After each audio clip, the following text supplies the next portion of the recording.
When I first saw this comment, I guess it was yesterday, my initial response was not very charitable. I was like, well, let me think on this, because I need to formulate a response that is not emotionally charged, and I don't know if I can do it. Here's the problem: we're not electing a pastor. We cannot elect a pastor. And it's not because church and state, that's an erroneous argument. If you do a little bit of research, you would understand that. But it's because we can't even agree with our pastor. The pastor changes the carpet color and we want him ousted. The pastor changes the order of worship. We want him gone. The pastor works with another church outside the denomination. We're like, how dare he? We want him gone.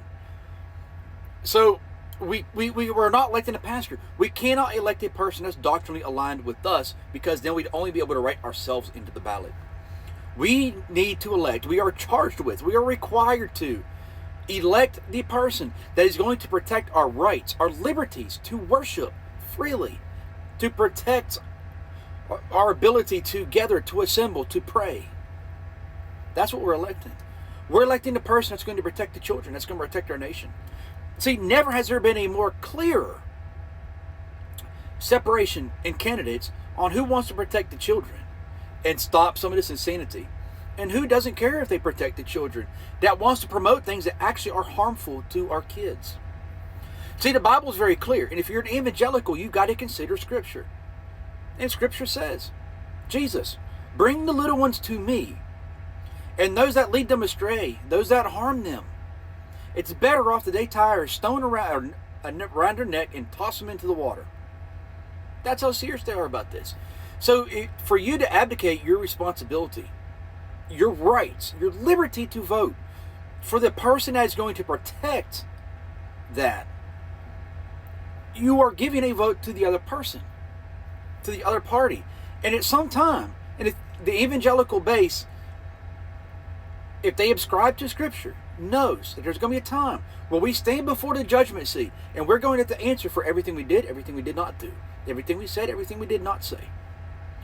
So we are standing before Yahweh, and he's like, why did you not protect my children? But I did. No, you didn't.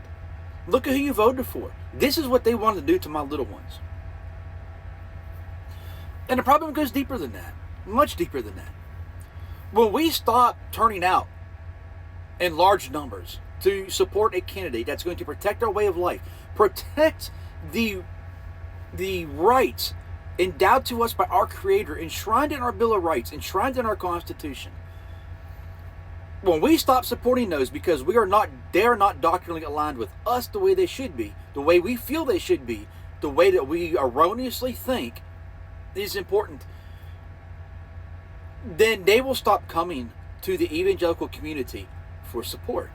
They will stop coming to the evangelical community, find out what's important to you. What matters do you want us to push for? And they will start to spend more and more time with the black community, with the Asian community, with the Jewish community, the Hispanic community. And although that's not a bad thing, they need to talk to these people also. But when they are not taking the evangelical concerns into account, it becomes much more secularized. And when it does that, it removes the Creator from the moral standard.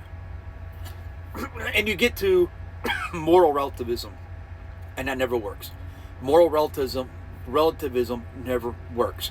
We elevate people to the mantle place where we should have the Lord.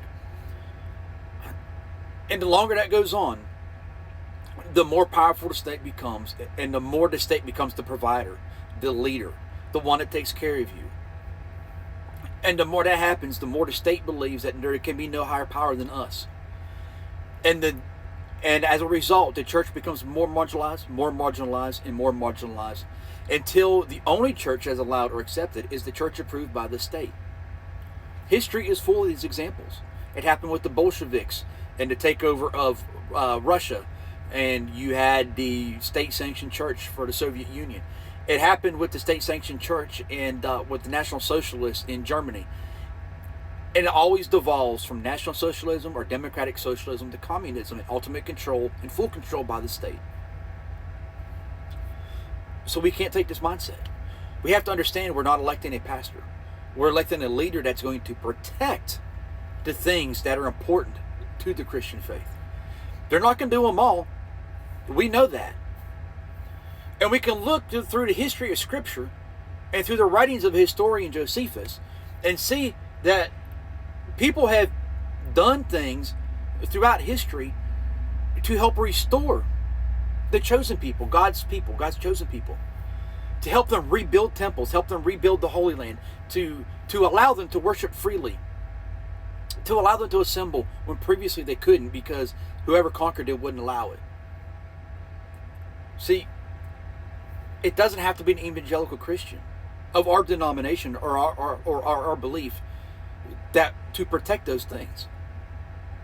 The Lord can use anybody, and to say this is to say that God can't use people, or to say that God is not powerful enough or sovereign enough to use somebody who's outside of our small circle of faith to advance the things that need to be advanced. We can't take this approach. It will be the death knell of our republic. And we're already seeing how the evangelical church vote and the church has been more marginalized to being the number one influential organization in America 50 years ago to not even making the top 50. That's a sad day. We see it in the moral decay of our society and the breakdown of our family structure. We can't do this.